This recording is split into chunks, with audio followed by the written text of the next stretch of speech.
अस्सलाम वालेकुम students, welcome to campus.pk।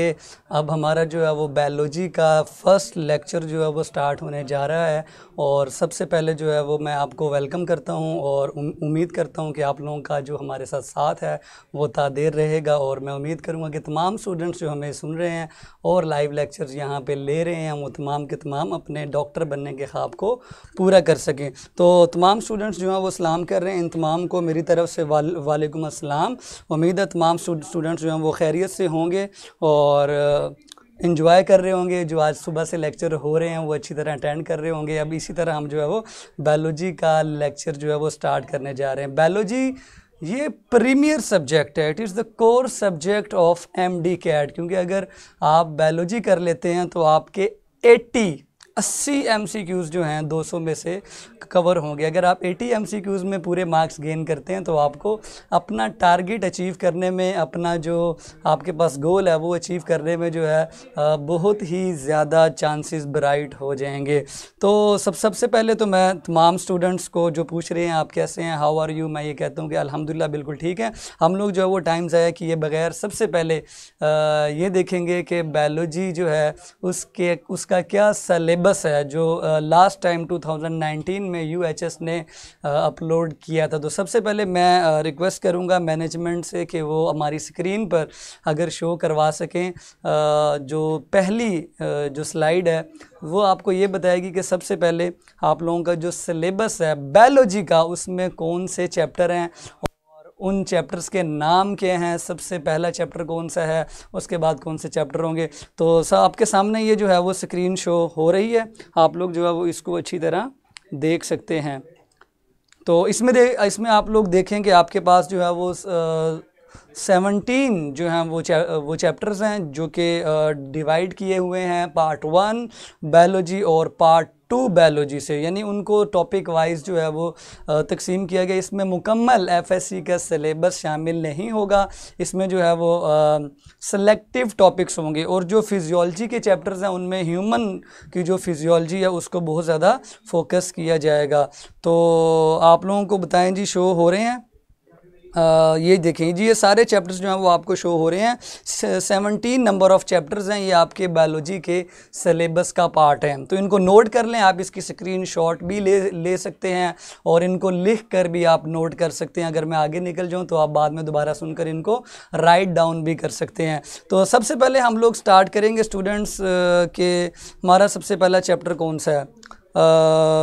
Comments में ये आ रहा है कि ये क्लियर नहीं है। चले मैं बोल देता हूँ। सबसे पहला चैप्टर हमारा दी सेल, उसके बाद है बायोलॉजिकल मॉलिक्यूल्स और उसके बाद जो है वो क्रोमोसोम एंड DNA है। इसी तरह जो है ये सारा ये मैं इंशाल्लाह अपनी प्रोफाइल पर भी अपलोड कर दूंगा। आप लोग मेरी प्रोफाइल में जा सकते हैं, जहाँ पर मेरी पिक्चर बनी हुई है उसको क्लिक करके आप मेरी स्लाइड पर जा सकते हैं। तो ये जो स्लाइड है ये ब्लर है, इसका अगर कोई मैनेजमेंट हल निकाल सकती है तो वो जल्दी से निकाल दे ताकि बच्चों को ये ब्लर चैप्टर नज़र ना आए। हाँ जी, is it any option to reshow it? हाँ जी, अगर ये रीशो होती है तो मैं आपके साथ डिस्कस करता हूँ, नहीं तो मैंने बोल दिए हैं चैप्टर्स, ठीक है। आप लोग जो है इसको दोबारा भी ले सकते हैं। तो हम सबसे पहले चैप्टर नंबर 1 ही स्टार्ट करेंगे, लेकिन फ़िलहाल मुझे ये कंफर्मेशन मिल जाए कि तमाम बच्चों को अपने सिलेबस का पता चल गया है। वैसे इतना भी ब्लर नहीं है, मेरे सामने ये स्क्रीन शो हो ठीक नज़र आ रहे हैं जी, ठीक है। आप लोग जो है वो थोड़ा ध्यान से HD में करके देख लें, इंशाल्लाह आपको जो है वो ठीक नज़र आ जाएंगे। ओके जी, क्लियर वो नज़र आ रही है। ओके, ये तमाम चैप्टर्स जो हैं वो नोट कर लें आप लोग। अब हम जो है चैप्टर नंबर 1 पे चलेंगे। सबसे पहले जो हमारा चैप्टर 1 है दी सेल, इसकी हम सबसे पहले बात करेंगे। तो क्या हम डिस्कस करेंगे, इसके जो टेबल ऑफ कंटेंट्स हैं वो भी आपके सामने शो हो रहे हैं। तो अब जो है सेकंड स्लाइड आपके सामने शो करवाएंगे हम, जिसमें आपको ये बताएंगे हमने चैप्टर नंबर 1 के अंदर जो हमारा UHS का डिज़ाइन किया गया सिलेबस है उसमें चैप्टर नंबर 1 जो है उसमें कौन कौन से टॉपिक्स हैं। तो सारा जो है वो हमने FSC का सिलेबस नहीं पढ़ना, इसमें सेलेक्टिव टॉपिक्स पढ़ने। तो दी सेल में से अगर हमारे मैनेजमेंट स्टाफ वो सेकंड स्लाइड शो करवा सकें, सेकंड स्लाइड जिसमें ये दिखाया जाए कि दी सेल जो यूनिट नंबर 1 है उसमें कौन कौन से चैप्टर्स जो हैं वो जो टॉपिक्स हैं वो इंक्लूड किए गए हैं। तो आपके सामने ये शो की जाएगी। आप लोग दी सेल के टेबल ऑफ कंटेंट्स में जो टॉपिक्स हैं वो नोट कर सकते हैं और उनको राइट डाउन भी कर सकते हैं। तो मैंने आपको वो प्रीवियस जो टेबल ऑफ कंटेंट था जिसमें पूरा बायोलॉजी का सिलेबस है वही मैंने एचडी में करके आपको शो करवा दिया। वो स्लाइड आपके सामने इस तरह जो है वो फ्लो करती हुई गई है एचडी में बड़ी होकर, आप लोग वहाँ से नोट कर लें। और उसके बाद जो है अब आप दी सेल के जो टेबल ऑफ कंटेंट्स हैं ये शो कर लें। ये बड़ी स्क्रीन होगी, थोड़ा सा ज़रा इसको कम जूम किया जाए ताकि वो जो कट रहे हैं वर्ड्स वो ना कटें। लें जी, तो ये आपके सामने 6 टॉपिक्स हैं जो हमारे चैप्टर नंबर 1 में से होंगे, यूनिट नंबर 1 में से। लाइट एंड इलेक्ट्रॉन माइक्रोस्कोप, उसके बाद structure of typical animal and plant cell होगा। तीसरे नंबर पे हम सेल मेम्ब्रेन को डिटेल से डिस्कस करेंगे और फिर उसके फंक्शन को फ्लूइड मोज़ेक मॉडल के हिसाब से डिस्कस करेंगे। और उसके बाद जो बाकी के यूकैरियोटिक सेल के अंदर पाए जाने वाले स्ट्रक्चर्स हैं वो सारे हम डिस्कस करेंगे। और एंड पे हमारा जो टॉपिक होगा दी सेल का वो लास्ट पे प्रोकैरियोटिक एंड यूकैरियोटिक सेल होगा। तो ये 6 टॉपिक्स हैं जी। तो पूरा जो है वो एफएससी का सिलेबस नहीं है, देखें इसमें जो है कुछ ऐसे ऑर्गेनेलीज हैं आप देखें जो आपके एमडी कैट के सिलेबस में इंक्लूड नहीं की गए, तो हम उनको डिस्कस नहीं करेंगे, हम सिर्फ इनको डिस्कस करेंगे। अब जो है वो ये काफ़ी ज़्यादा चीज़ें मैंने डिस्कस कर दी हैं, अब हम जो है वो ये लेक्चर स्टार्ट करते हैं। ओके जी, ये अब आपकी स्क्रीन से गायब हो जाएगा। उम्मीद है कि आपने नोट कर लिया होगा। कुछ चीज़ें मैं आपको जो है वो बता दूँ। सबसे इम्पॉर्टेंट चीज़ें, आपके पास एक अदद रजिस्टर होना चाहिए, उसमें आप लोगों ने खिचड़ी नहीं पकानी। बायो का भी वही नोट कर रहे हैं, केमिस्ट्री फिजिक्स हर चीज़ वही नोट नहीं करनी। अगर आपके पास 4 रजिस्टर्स हैं तो वेल एंड गुड, आप हर सब्जेक्ट का काम अलग अलग रजिस्टर में नोट करेंगे। और अगर आपके पास एक ही रजिस्टर है और वो बड़ा रजिस्टर है, फिर आप क्या करेंगे, उसके पोर्शंस बना लेंगे। पहले 20 पेजेस केमिस्ट्री के, फिर फिजिक्स के, फिर बायो के, फिर इंग्लिश के। तो आप अपना जो नोट करने वाला काम है वो अपने उसी पोर्शन के अंदर करेंगे, खिचड़ी नहीं पकाएंगे ताकि बाद में आप लोगों को ढूंढना मुश्किल हो जाए। तो अलग अलग आप लोगों ने नोट करना है ताकि आप लोगों को प्रॉब्लम ना। हाँ, जो मैं एमसीक्यूज़ बीच में आपके साथ डिस्कस करूँगा वो आपने अलग से टॉपिक के साइड पे जगह बना लेनी है, वहाँ पे आपने एमसीक्यूज़ भी नोट करते जाना है। और सबसे इंपॉर्टेंट चीज़ जो है, आप लोगों के जो लेक्चर्स की वर्कशीट्स होंगी, जो प्रैक्टिस एमसीक्यूज़ होंगे, वो एमसीक्यूज़ इंशाल्लाह ताला मैं अपनी प्रोफाइल के ऊपर अपलोड किया करूँगा, जहाँ पे आपको सारे टीचर्स की तस्वीरें जो हैं वो मिल रही हैं। वहाँ पे अगर आप मेरी पिक्चर को क्लिक करेंगे तो मेरी प्रोफाइल ओपन होगी, उसमें जो कुछ भी मैं अपलोड करूँगा वो सामने आ जाएगा। आप उस इमेज को डाउनलोड भी कर सकेंगे, जो फाइल जो है मैंने एमसीक्यूज़ की अपलोड की गई होगी। Okay students, any question from this introduction, तो आप लोग जो है मुझे बता सकते हैं। और अगर आपको कंप्लीट सिलेबस चाहिए तो आप यूएचएस की वेबसाइट से भी वो डाउनलोड कर सकते हैं, वो आप लोगों को campus.pk पे भी अपलोड करवा दिया जाएगा। हाँ जी, any question from this introduction, तो मैं आप लोगों का वो पहले जो है वो क्लियर कर दूं, उसके बाद जो है फिर हम अपना टॉपिक स्टार्ट करेंगे। फर्स्ट डे है, आप लोगों के साथ फ्रीक्वेंसी मैच करना बड़ा इंपॉर्टेंट था ताकि आप लोगों को आने वाले टाइम में कोई प्रॉब्लम ना आए। किस तरह से तैयारी करनी है, अब आपके सामने एक फ्लो बन जाएगा। आपने सबसे पहले ये लेक्चर अटेंड करना है और लेक्चर अटेंड करने के बाद आपने क्या करना है जी, आपने लेक्चर के एंड पे एमसीक्यू सॉल्व करने हैं और फिर जो आपको शाम में वर्कशीट्स भेजी जाएंगी आपने वो सॉल्व करनी है। उनकी की भी आपको शेयर कर दी जाएगी, आपने वो की भी जो है देखनी है और अपने एमसीक्यूज़ के आंसर्स को कंपेयर भी कर लेना है। फिर इंशाल्लाह आपका सबसे इम्पोर्टेंट चीज़ जो आपको बताई गई थी, सबसे इम्पोर्टेंट चीज़ कि आपका टेस्ट सेशन होगा। यानी आपको सिर्फ पढ़ाते नहीं जाना हमने, आपकी प्रैक्टिस सबसे इंपॉर्टेंट है। तो तमाम लोग कमेंट करेंगे जी प्रैक्टिस इज़ वेरी इंपॉर्टेंट, ताकि आप लोगों के जहन में बैठ जाए कि प्रैक्टिस के बगैर कुछ भी नहीं होना। तो प्रैक्टिस के लिए आपका नेक्स्ट वीक से टेस्ट सेशन स्टार्ट हो जाएगा। आते ही सबसे पहले आपका टेस्ट हुआ करेगा चैप्टर वाइज। इसका मतलब ये है कि जो मैंने इस वीक में पढ़ाया होगा वो नेक्स्ट मंडे को आपका टेस्ट होगा, जिसमें आपके पास 30, 40, 50 एमसीक्यूज़ जो वो पूरे टेस्ट की फॉर्म में होंगे। वो वर्कशीट नहीं होगी, वो घर पे बैठ के सॉल्व करने वाली नहीं होगी, वो ऑफिशियल campus.pk पे जिस तरह आपको ओरिएंटेशन में समझाया गया कि इस तरह से टेस्ट होगा, उसमें आप क्लिक करेंगे और आप with in the time limit आप अपना टेस्ट कंप्लीट करेंगे।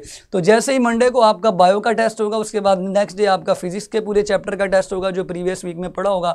फिर जब चारों सब्जेक्ट के टेस्ट हो जाएंगे तब क्या होगा, तब बहुत इंपॉर्टेंट चीज़ आपके लिए है, तब FLP होगा, जिसमें बायो, केमिस्ट्री, फिजिक्स मीन आपका जो एंट्री टेस्ट का पैटर्न होता है उस पैटर्न पे आपका FLP होगा, bio, chemistry, physics plus English. तमाम सब्जेक्ट के MCQs होंगे। फॉर एग्जांपल अगर 100 MCQs हैं, सपोज करें अगर 100 MCQs हैं तो बायो के 40 MCQs होंगे, केमिस्ट्री के 30, फिजिक्स के 20 और इंग्लिश के 10। तो ये 100 MCQs आपको दिए जाएंगे एक कंप्लीट टेस्ट में, जिसको हम FLP कहेंगे। तो आपने FLP की जो है वो तैयारी 100% करनी है ताकि आपको एनी टेस्ट का टच मिल सके। सो प्रैक्टिस जो है वो आपकी इससे सबसे अच्छी होगी जब आपका FLP जो है वो आया करेगा। तो ये चीज़ें तो जो कॉमन चीज़ें थी जो मैंने आपके साथ डिस्कस कर ली। अब हम अपना chapter number 1 unit number 1 start करने जा रहे हैं, जिसका सबसे पहला जो टॉपिक है वो था लाइट एंड इलेक्ट्रॉन माइक्रोस्कोप का। तो हम लाइट एंड इलेक्ट्रॉन माइक्रोस्कोप को स्टडी करने से पहले बैकग्राउंड समझते हैं कि हम लाइट और इलेक्ट्रॉन माइक्रोस्कोप का करेंगे क्या। तो सबसे पहले याद रखेंगे जो हमारा पहला है चैप्टर यूनिट नंबर 1 दी सेल ना बहुत छोटा होता है, बहुत छोटा होता है, ये हमें बिल्कुल भी नज़र नहीं आता। सो इसको देखने के लिए हमें ज़रूरत पड़ती है माइक्रोस्कोप की। सो माइक्रोस्कोप का जो यूज़ होता है स्टूडेंट्स, वो यूज़ माइक्रोस्कोपी कहलाता है। Use of microscope is called microscopy. हम माइक्रोस्कोप में अपने उस सेल की इमेज को बड़ा करके देखते हैं, हमें सारी चीज़ें क्लियर होती हैं, स्टडी कर रहे होते हैं। वो जो हमें इमेज मिलती है जब हम इस तरह से माइक्रोस्कोप को देख रहे हैं, हमें जो इमेज मिलती है उस इमेज को हम माइक्रोग्राफ का नाम देते हैं। तो सेकंड इम्पोर्टेंट वर्ड आपके लिए है माइक्रोग्राफ। माइक्रोग्राफ आपको इमेज देता है, मीन जो इमेज है वो आपकी माइक्रोग्राफ आएगी। ओके, अब सबसे इंपॉर्टेंट जो टर्म्स हैं माइक्रोस्कोपी के अंदर वो दो हैं। उनमें जो पहली टर्म है, सबसे इंपॉर्टेंट टर्म्स, मैग्निफिकेशन। मैग्निफिकेशन अब क्या बुला है, जब आपको सेल नज़र नहीं आ रहा, बहुत छोटा सेल था, आपने उसके साइज़ को बड़ा किया, ये जो बड़ा करके आपने उसको देखा है with the help of a microscope, this is called magnification. तो आप लिखेंगे छोटी सी बात, ज़्यादा लंबे चौड़े पॉइंट्स नहीं लिखने आपने, ये MCQs की प्रैक्टिस है तो हम छोटे छोटे पॉइंट्स की फॉर्म में इसको पढ़ेंगे।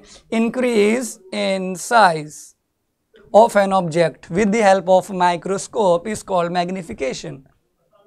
ओके, इसकी एग्जांपल जो है वो मैं कंपैरिजन के अंदर डिस्कस करता हूँ। फिलहाल जो है आप इसकी डेफिनेशन ये याद कर लें, जब आपने इमेज के साइज को बड़ा किया तो वो बन गई मैग्निफिकेशन। सेकंड टर्म जो यूज होती है दैट इज रेजोल्यूशन। स्टूडेंट्स इसको रिजॉल्विंग पावर भी कहते हैं।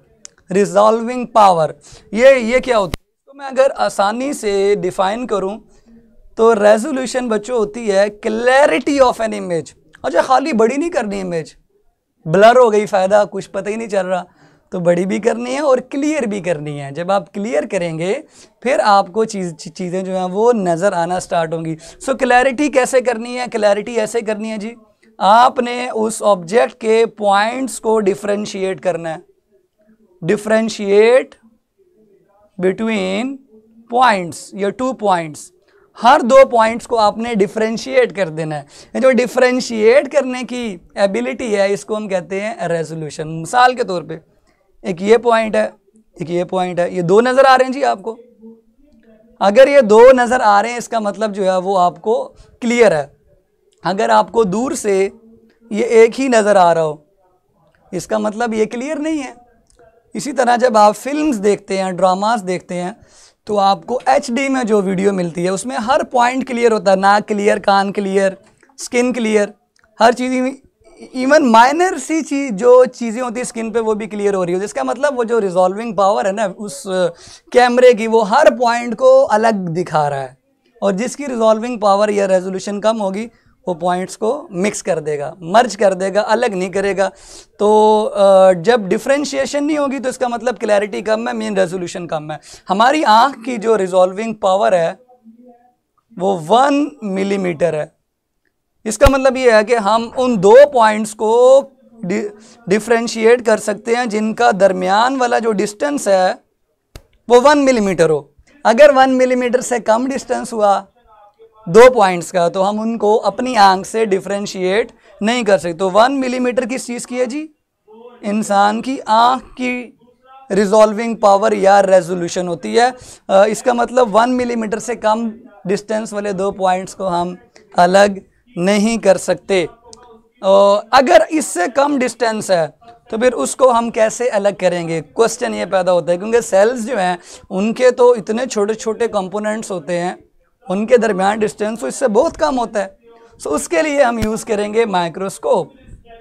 इसलिए यूज़ करें क्योंकि सेल्स के पॉइंट्स या कंपोनेंट्स कह लें, उन कंपोनेंट्स के दरमियान का जो डिस्टेंस है वो डिस्टेंस मिलीमीटर से बहुत कम है, माइक्रोमीटर्स में होता है। सो वो हम आम आंख से डिफ्रेंशिएट नहीं कर पाते। सो उसके लिए हम क्या यूज़ करते हैं, माइक्रोस्कोप। माइक्रोस्कोप की अब दो टाइप्स हैं, हम उनमें डिफ्रेंशिएट कर लेते हैं। क्या डिफरेंसेस है, कितनी मैग्नीफिकेशन है जी, और उसमें क्या जो है फीचर्स आते हैं। तो सबसे पहले मैं यहाँ लिख देता हूँ, हमारी पहली टाइप है जी लाइट माइक्रोस्कोप, लाइट माइक्रोस्कोप। और दूसरी टाइप है स्टूडेंट्स, सबको पता है जी, इलेक्ट्रॉन माइक्रोस्कोप। तो हम इनमें अब एक्स्ट्रा डिफरेंसेस चेक करेंगे जो हमने पहले नहीं पढ़े थे। तो अब इनमें जोन से फीचर्स हैं वो हम कंपेयर करते हैं जी। कंपेयर करने के लिए हम इसका टेबल बना लेते हैं। फीचर्स कौन से होंगे, सबसे पहला फीचर हम देखते हैं, लें जी ये आगे जी हमारे फीचर्स, ये फीचर्स आगे।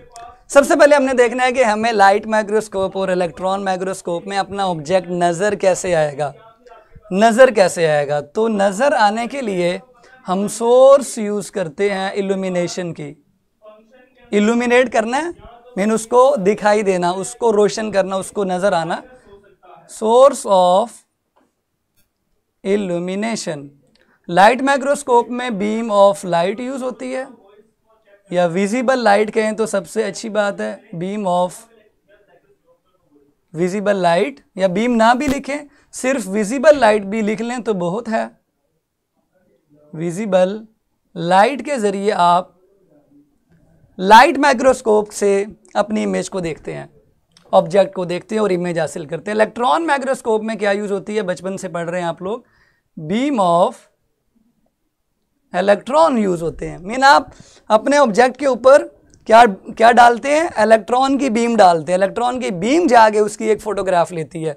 इसकी मिसाल ऐसे है जैसे आप लोग एक्सरे लेते हैं, एक्सरे लेते हैं तो एक्सरे मार रहे होते हैं ना उसके ऊपर, फिर उसकी पिक्चर आती है। तो इलेक्ट्रॉन की बीम मार के आप ऑब्जेक्ट के ऊपर अपनी तस्वीर हासिल करते हैं। उसके बाद सेकंड डिफरेंस मैग्नीफिकेशन का है।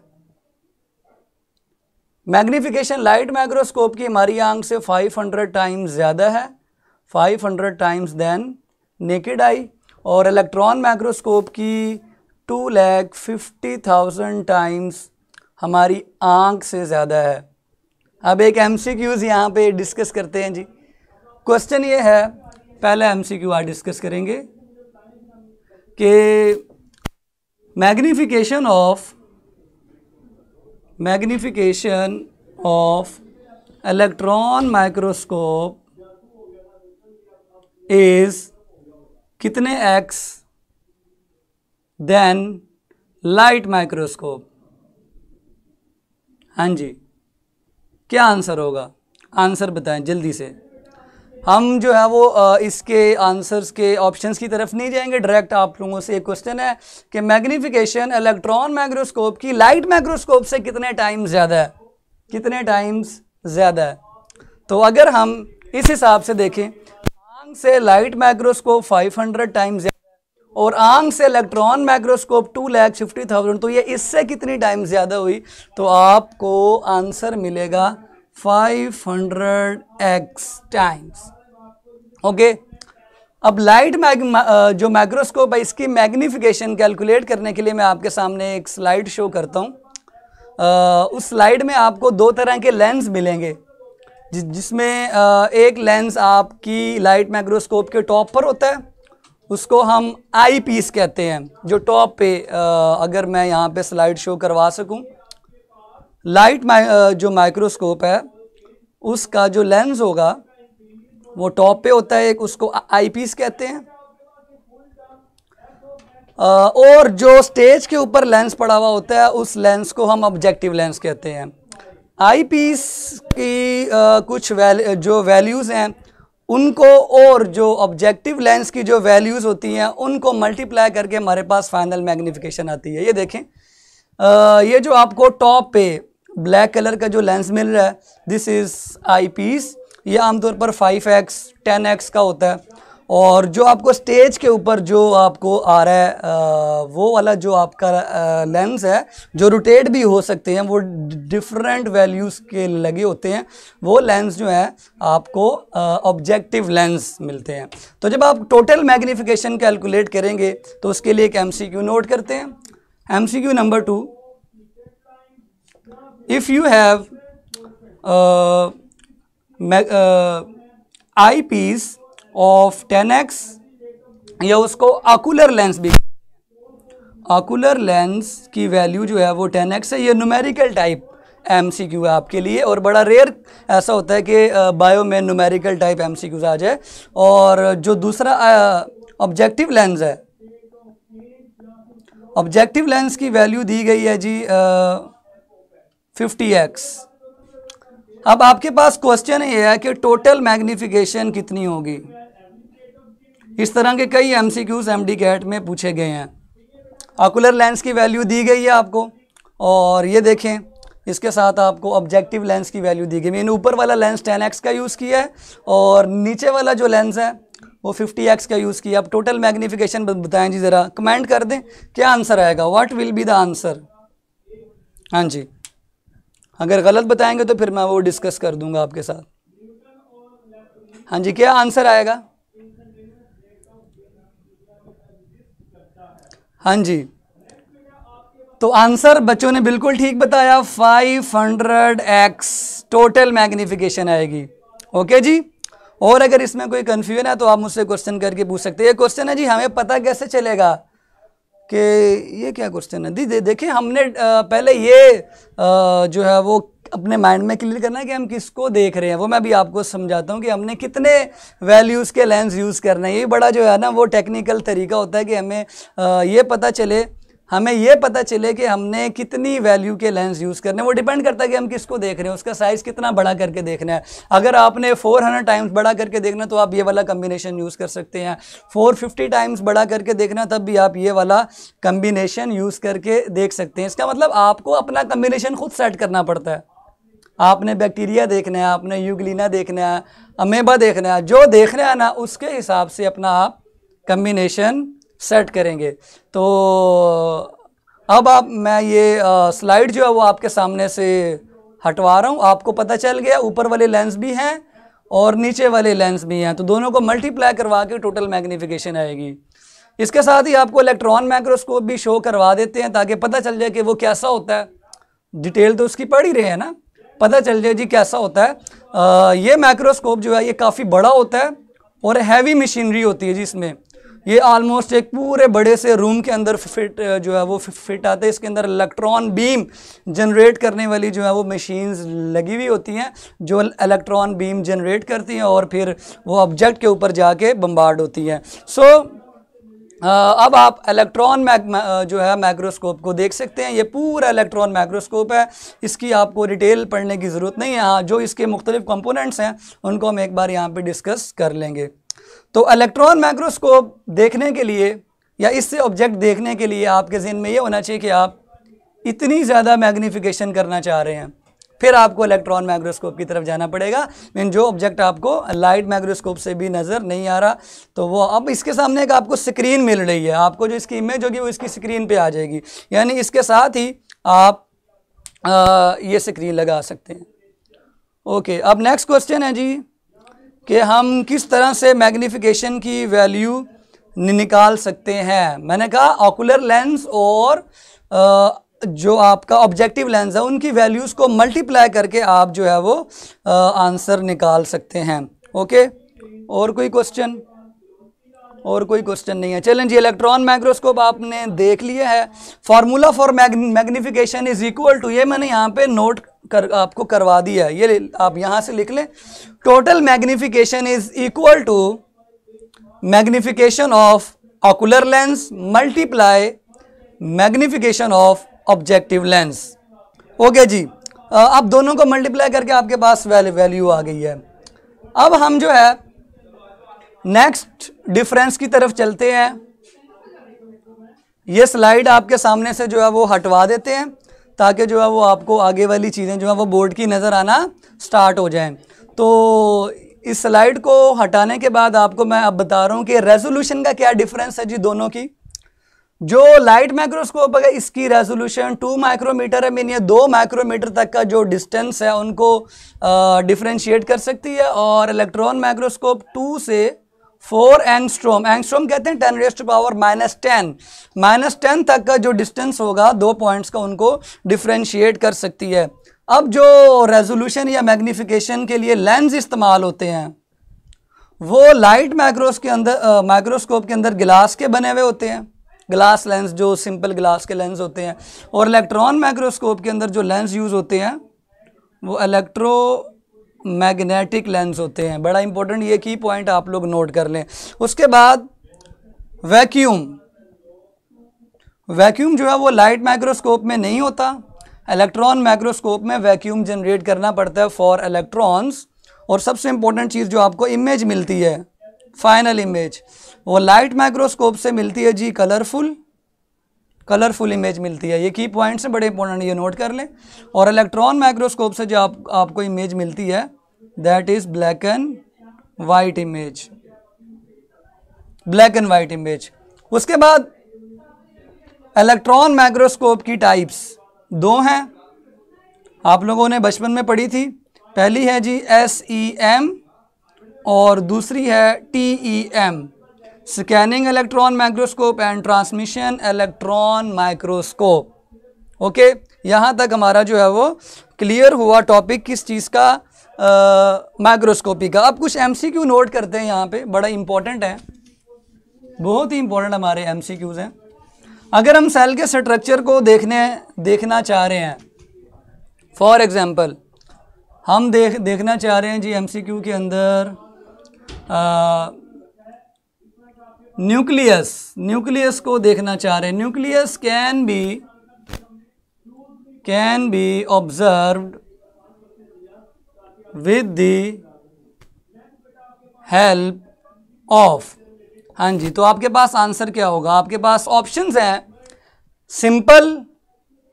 Simple lens, light microscope, electron microscope या ऑल ऑफ दीज। न्यूक्लियस को देखने के लिए हम कौन सा लेंस यूज़ करेंगे, कौन सी मशीन यूज़ करेंगे? सबसे पहले आपके पास ऑप्शन है कौन सी भाई? सिंपल लेंस की। उसके बाद सेकंड ऑप्शन है लाइट माइक्रोस्कोप की। उसके बाद थर्ड ऑप्शन है इलेक्ट्रॉन माइक्रोस्कोप की। और लास्ट ऑप्शन है ऑल ऑफ दिस। तो बताएं न्यूक्लियस आपको किस माइक्रोस्कोप से नज़र आएगा? अच्छा, ये जो आपको मैंने डिफरेंसेस बताया ना यहाँ पे, ये वैक्यूम वाले, इनकी आपको डिटेल पढ़ने की ज़रूरत नहीं है, सिर्फ आपको पता होना चाहिए, ठीक है? फिर वो हमारे स्कोप से बाहर चली जाएगी। हाँ जी, तो किससे हम न्यूक्लियस किससे ऑब्जर्व करेंगे? हाँ जी, आंसर है जी all of this. No, electron microscope no, बिल्कुल नहीं। तो न्यूक्लियस को हम ऑब्जर्व कर सकते हैं with the help of, answer है जी आपका लाइट माइक्रोस्कोप। वजह दे दें जी आपको, क्योंकि न्यूक्लियस का जो साइज होता है, नोट कर लें, 6 माइक्रोमीटर इसका डायमीटर है। 6 माइक्रोमीटर जो है वो इसका डायमीटर है। तो इस डायमीटर के हिसाब से ये लाइट माइक्रोस्कोप की रेजोल्यूशन से ज़्यादा है। सो हम 2 माइक्रोमीटर तक की रेजोल्यूशन को देख सकते हैं with the help of light microscope. So answer होगा लाइट माइक्रोस्कोप से हमें न्यूक्लियस नज़र आ जाएगा, क्योंकि इसका जो डायमीटर है वो लाइट माइक्रोस्कोप की रेजोल्यूशन से ज़्यादा है।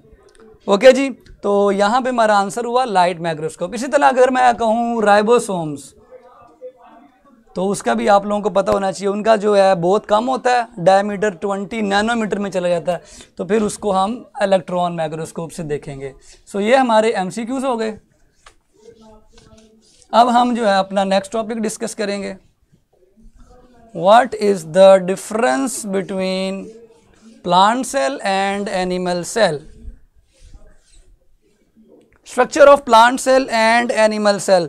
सबसे पहले हमें जो है इन दोनों के अंदर कंपैरिजन करने से पहले फीचर्स देखने पड़ेंगे जी। कौन कौन से फीचर्स कंपैरिजन करेंगे between animal cell and plant cell. तो फीचर्स आ गए, इसके साथ ही मैं आगे लिख देता हूँ।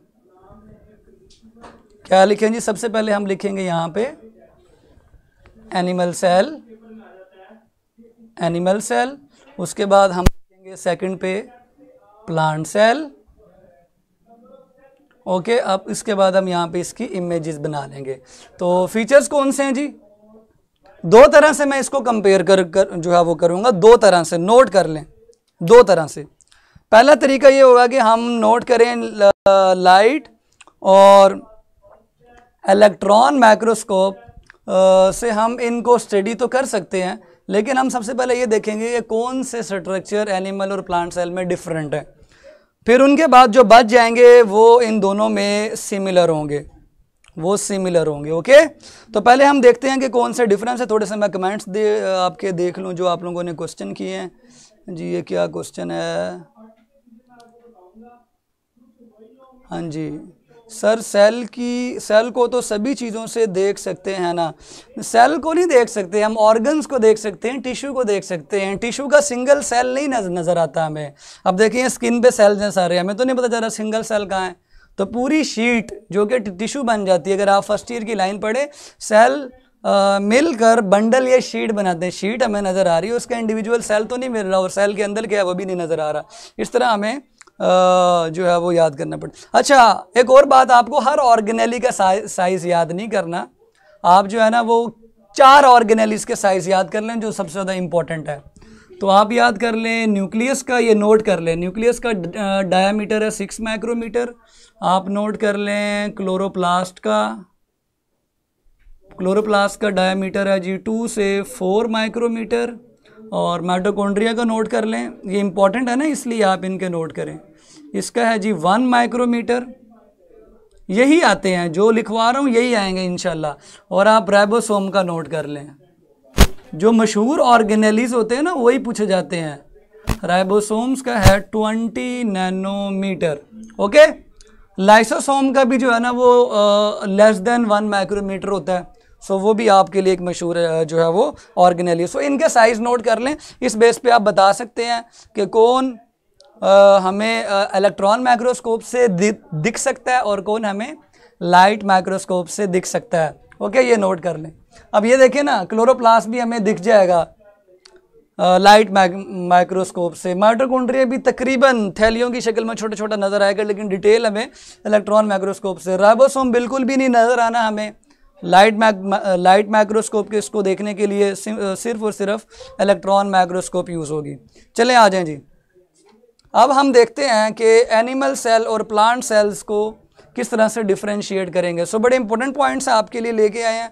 उनमें सबसे इंपॉर्टेंट चीज़, सबसे पहले तो इनके कंपोनेंट्स में डिफरेंस देखते हैं। पहला डिफरेंस सेल वॉल का है जी। देखते हैं वो चीज़ें जो डिफरेंट हैं, फिर जो रह जाएंगी ना वो तो कॉमन होंगी। तो सेल वॉल एनिमल सेल में नहीं होती, सबको पता है, प्लांट सेल में होती है। ओके, तो सेकंड जो आपका डिफरेंस होगा प्लास्टिड्स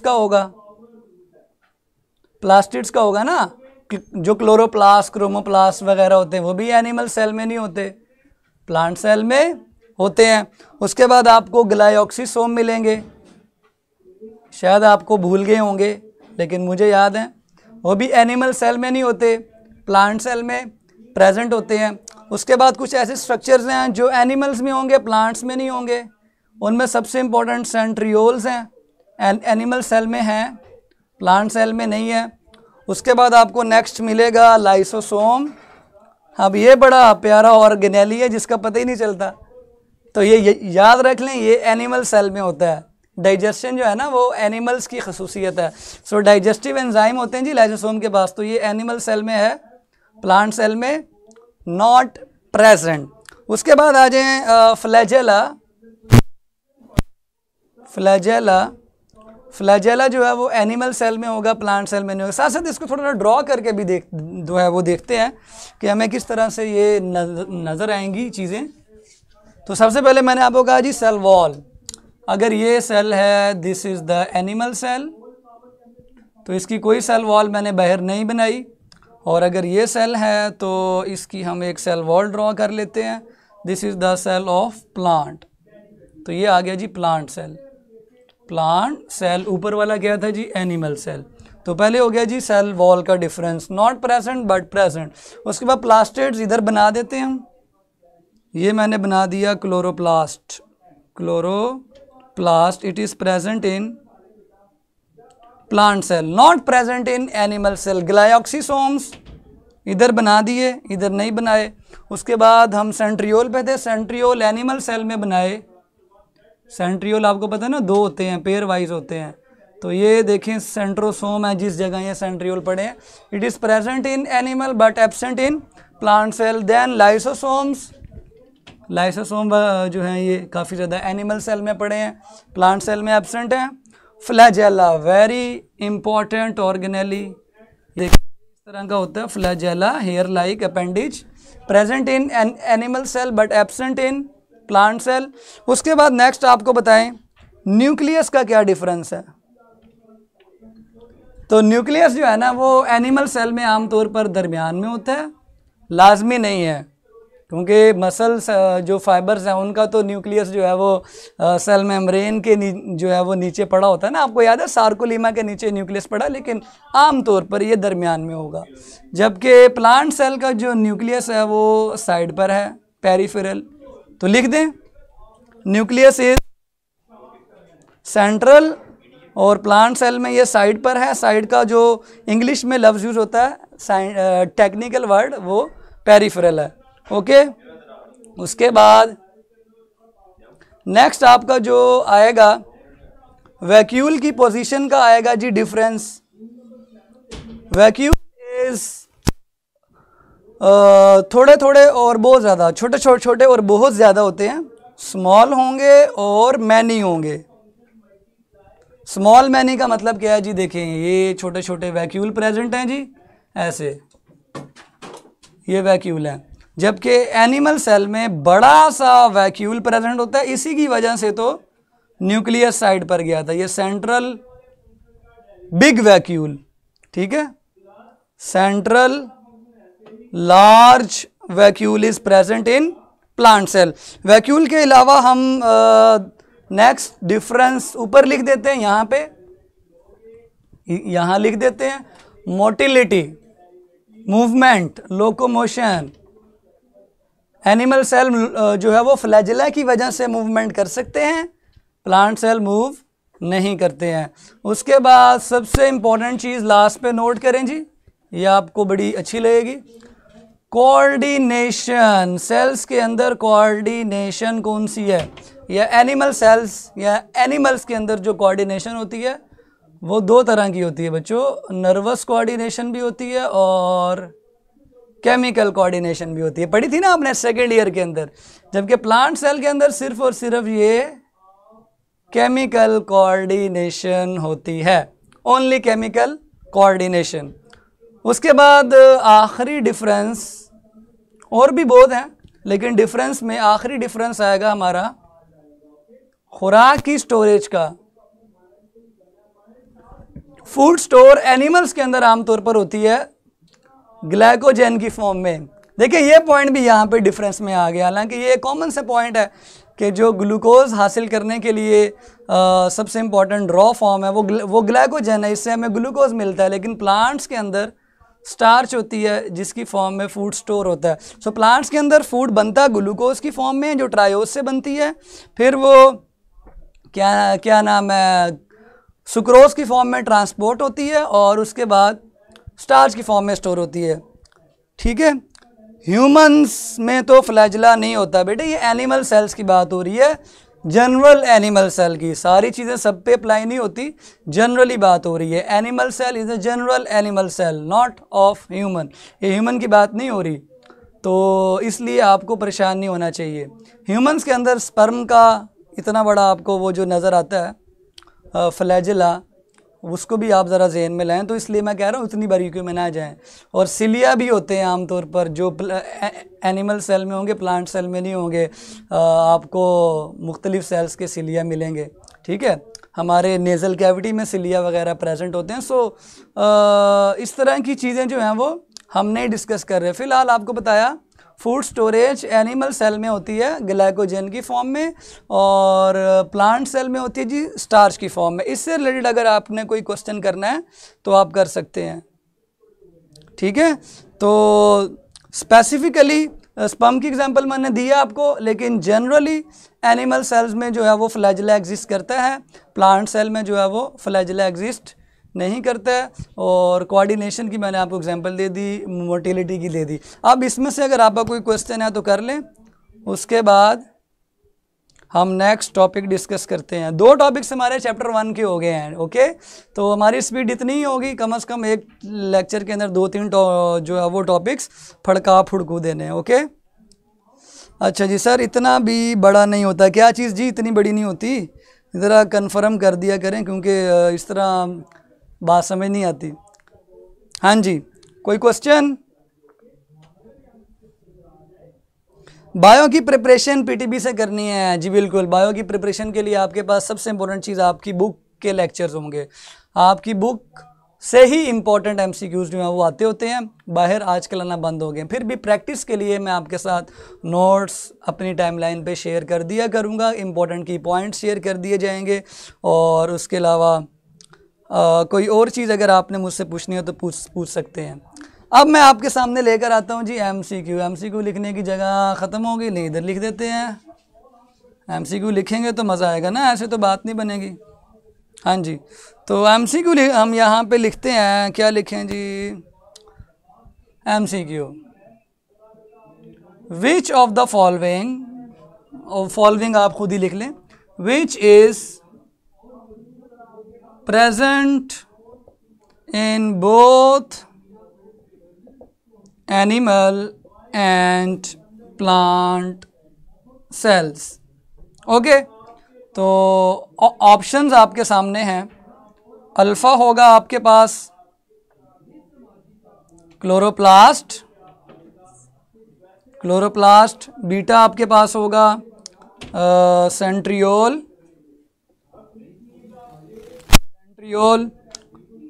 चार्ली, जिसको समटाइम बच्चे सीटा भी कह देते हैं, तो चार्ली या सीटा आपके पास होगा सेल मेम्ब्रेन, और डेल्टा आपके पास होगा ग्लाइऑक्सीसोम। हाँ जी, तो व्हाट इज़ द आंसर? ये आपसे पूछ लिया जी, जल्दी से इसको देख लें, कोई टेक्निकल नहीं है, आसान सी चीज़ है। साथ ही आपके क्वेश्चंस देखते हैं जी। सर प्लास्टिड और क्लोरोप्लास्ट में क्या डिफरेंस है? तो प्लास्टिड जो है ना ये पिगमेंटेड ऑर्गेनेलीज होते हैं प्लांट सेल में, और chloroplast is the type of plastid, okay. Chloroplast is the type of plastid. तो आंसर है जी इसका चार्ली, सी ऑप्शन है। अच्छा, अगर मैं चेंज कर दूं, यहाँ पे मैं लिख दूं सी में, मैं लिख देता हूँ जी यहाँ पे, क्या लिखें? हाँ, फ्लैजेला लिख दें, और इधर हम लिख देते हैं न्यूक्लियस, और इधर हम लिख देते हैं वैक्यूल। अब पहचाने, दिमाग लड़ाएं, अब क्या ऑप्शन ठीक होगी भाई? अब मैंने ऑप्शन चेंज कर दिए हैं, साथ ही आपके जो है वो कमेंट्स भी मुझे नज़र आ रहे हैं। हाँ जी स्टूडेंट्स, अब क्या ऑप्शन होगी? Which structure is present in, या which organelle is present in both plant and animal cell? हाँ जी,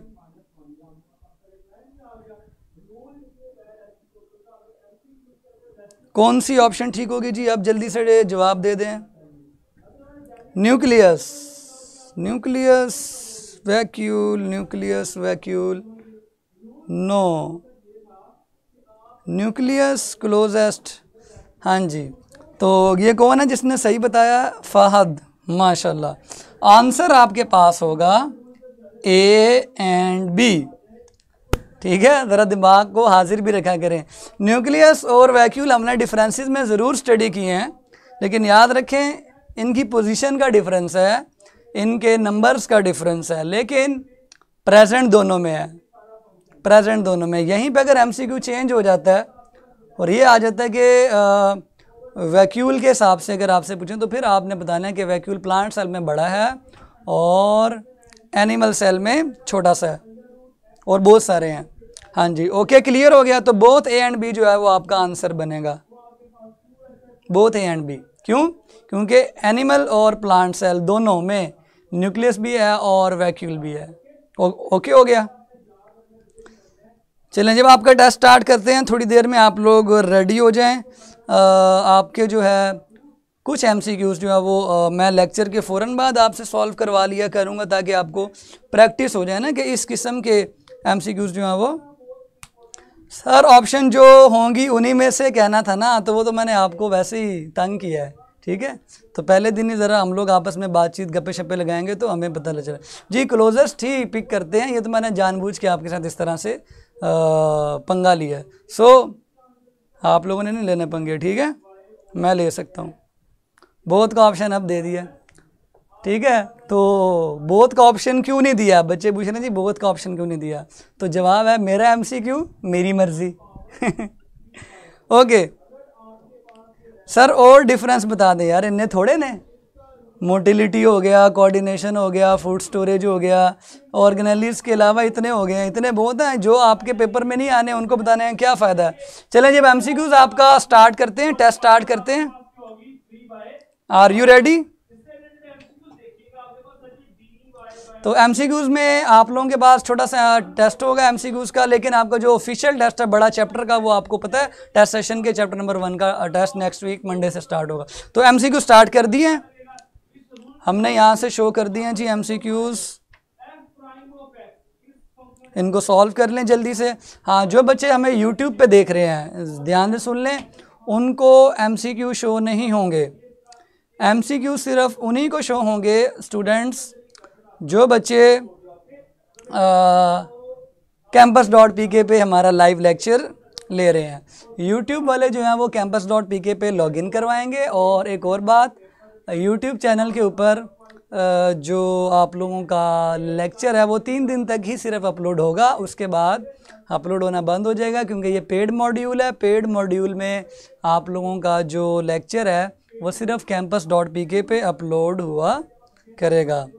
तो एक एमसीक्यू तो मैंने पहले डिस्कस कर लिया था, विच of the following can be observe with the help of light microscope, तो आसान से ही है, इसको आप देखें। उसके बाद नेक्स्ट है, हाँ जी, नेक्स्ट आपके पास एमसीक्यूज है, lens used in electron microscope is, तो इसका भी मैंने डिस्कस कर लिया है। ये सिर्फ आपकी प्रैक्टिस के लिए ताकि आपको आइडिया हो जाए, नहीं तो ये सारी चीज़ें जो मैंने डिस्कस कर ली। Plant cells do not contain, do not आसान से ही दिए, मुश्किल वाले एमसीक्यूज आपको टेस्ट में देंगे, ठीक है, घुमा देंगे आपको पकड़ के, है ना, इजी कर रहे हैं, ज़रा मिठाई शिठाई खिला रहे हैं आपको। जब टेस्ट आएगा ना आपका और जब एफएलपी आएगा फिर आपको जो है घुमा के रख देंगे, तब आपको फुल परेशान करना है। Which of the following organelle requires ultra centrifugation for its isolation? अगर आपको सेल्फ फ्रैक्शनेशन की टेक्निक याद है तो उसको देखते हुए, ये अल्ट्रा सेंट्रीफ्यूगेशन ना साइज ऑफ ऑर्गेनेलिस पर भी अप्लाई होती हैं चीज़ें।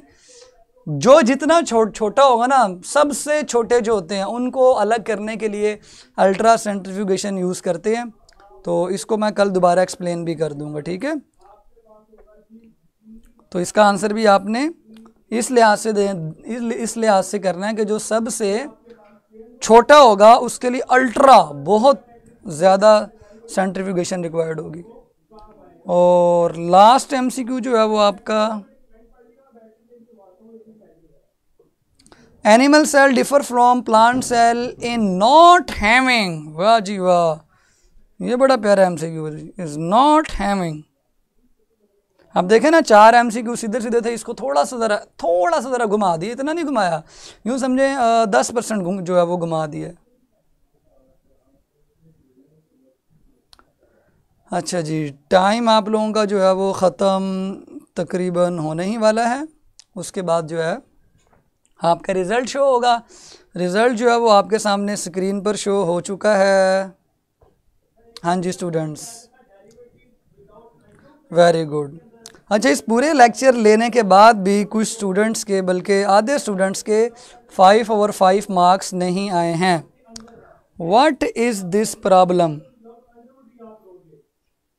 देखें, इतना डिटेल से डिस्कस किया सारा कुछ, अब आपके तो पूरे 5/5 ही आने चाहिए थे। हाँ जी, तो जिसके 3-3 नंबर हैं, 4-4 नंबर हैं और 2 नंबर हैं, वो ज़रा बंदे के बच्चे बन जाएं और अच्छी तरह जो है वो लेक्चर 1 से मिनट नंबर 1 से लेके मिनट नंबर n तक लिया करें। तो किस किस ने लिए हैं जी पूरे नंबर? माशाल्लाह, वेरी गुड।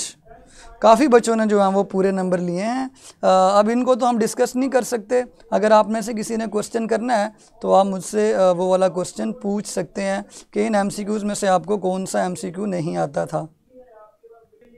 अगर आपने कोई MCQ इसमें से डिस्कस करना है तो आप मुझसे पूछ सकते हैं, ताकि मैं आपको 1-2 मिनट में उसका आंसर एलोबरेट कर दूं। जो अल्ट्रा सेंट्रीफ्यूगेशन वाला था उसको जो है वो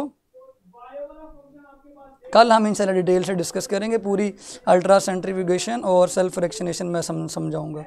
हाँ जी, एनी क्वेश्चन फ्रॉम MCQs? पूरा लेक्चर नहीं लिया तो आपको मिनट नंबर 1 से लेके मिनट नंबर 60 तक लेक्चर जो है वो अटेंड करना चाहिए। MCQ नंबर 4 कल इंशाल्लाह एक्सप्लेन करेंगे, क्योंकि वो एक टेक्निक है। वो स्ट्रक्चर को जब हम खोलते हैं ना, जब मज़ीद प्लांट सेल को जब हम खोलते हैं और एनिमल सेल को खोलते हैं, ये मैंने इसलिए दिया ताकि थोड़ा सा आपको पता चल जाए यार इस तरह की चीज़ें भी आएंगी। तो जब हम एनिमल सेल और प्लांट सेल को खोलेंगे ना, तो उसके लिए हम सेल्फ फ्रैक्शनेशन करेंगे, वो इंशाल्लाह हम कल डिस्कस करेंगे। ओके, अल्ट्रा सेंट्रीफ्यूगेशन वाला पूरा टॉपिक कल आते ही डिस्कस किया जाएगा। डन? लिख दें जी, डन कमेंट्स में लिख दें। अल्ट्रा सेंट्रीफ्यूगेशन वाला जो MCQ है वो कल डिस्कस किया जाएगा। ओके, हाँ जी। तो MCQ नंबर 2 कौन पूछ रहा है जी? MCQ नंबर 2 डिस्कस करते हैं। Lens use in electron microscope, तो इसका आंसर है इलेक्ट्रोमैग्नेटिक। ठीक है, इलेक्ट्रॉन माइक्रोस्कोप के अंदर इलेक्ट्रोमैग्नेटिक लेंस यूज होता है। जहाँ पे आपके टेस्ट के रिजल्ट शो हो रहे हैं ना बच्चों, वहाँ पे करेक्ट आंसर की एक बटन शो हो रहा है, वहाँ से आपको सारे MCQs मिल सकते हैं। आप उसकी स्क्रीनशॉट भी ले सकते हैं और उन अपने करेक्ट आंसर भी देख सकते हैं। ओके, चलें जी, ये था आज का हमारा लेक्चर। हमारा टाइम जो है वो ख़त्म हो चुका हुआ है। कल इंशाल्लाह ज़्यादा पढ़ेंगे। आज चूँकि इंट्रोडक्टरी लेक्चर था, स्टार्ट था, तो मैंने इतना नहीं पढ़ाया आपको। आपके साथ अपनी फ्रीक्वेंसी मैच करने की कोशिश की है। 40-40, 50-50 MCQs के जो टेस्ट हैं वो टेस्ट सेशन में आपके आना स्टार्ट होंगे। नेक्स्ट मंडे को टेस्ट सेशन का पहला टेस्ट होगा। जो इस वीक में पढ़ा होगा वो आपका नेक्स्ट मंडे को पहला टेस्ट होगा। तो आपने इस पूरे चैप्टर को जो हम इस वीक में ख़त्म कर लेंगे, बल्कि ज़्यादा ही पढ़ लेंगे, वो आपका नेक्स्ट मंडे को टेस्ट होगा। सो वो फुल फ्लैश टेस्ट होगा उसके पास, उसकी तैयारी के लिए आपके पास टाइम भी होगा। ओके जी, अपना ख्याल रखें और रिव्यूज़ लाजमी अपलोड कीजिएगा। इसके बाद अगर आपको आज का लेक्चर अच्छा लगा है और आपको जो वर्कशीट्स हैं और बाकी चीज़ें वो मेरी टाइमलाइन पे मिल सकती हैं, वहाँ पे फॉलो का बटन भी होगा, आप फॉलो भी कर सकते हैं। सो इंशाल्लाह मिलते हैं कल नेक्स्ट लेक्चर के साथ। आपको टेबल ऑफ कंटेंट्स भी मैंने शो करवा दिए थे। आप लेक्चर के स्टार्ट में जाके दोबारा वो टेबल ऑफ कंटेंट की स्क्रीनशॉट ले सकते हैं। अगर आप लैपटॉप पे लेक्चर ले लें तो स्क्रीनशॉट आप लेने के लिए मैं आपको बताता हूँ। आप एक टूल डाउनलोड कर लें, स्निप टूल। उस स्निप टूल के ज़रिए आप लैपटॉप पे या PC पे भी आप अपनी स्क्रीन की शॉट ले सकते हैं, इमेज ले सकते हैं। वो आपके पास इमेज की फॉर्म में शो हो जाएगा। सो इंशाल्लाह कल मिलते हैं। कल तक के लिए अपना ढेर सारा ख्याल रखें और दुआओं में याद रखें। कल दोबारा नेक्स्ट टॉपिक के साथ, अल्ट्रा सेंट्रीफ्यूगेशन के साथ, यानी सेल्फ फ्रैक्शनेशन के साथ कंटिन्यू करेंगे। कल तक के लिए अल्लाह हाफिज़।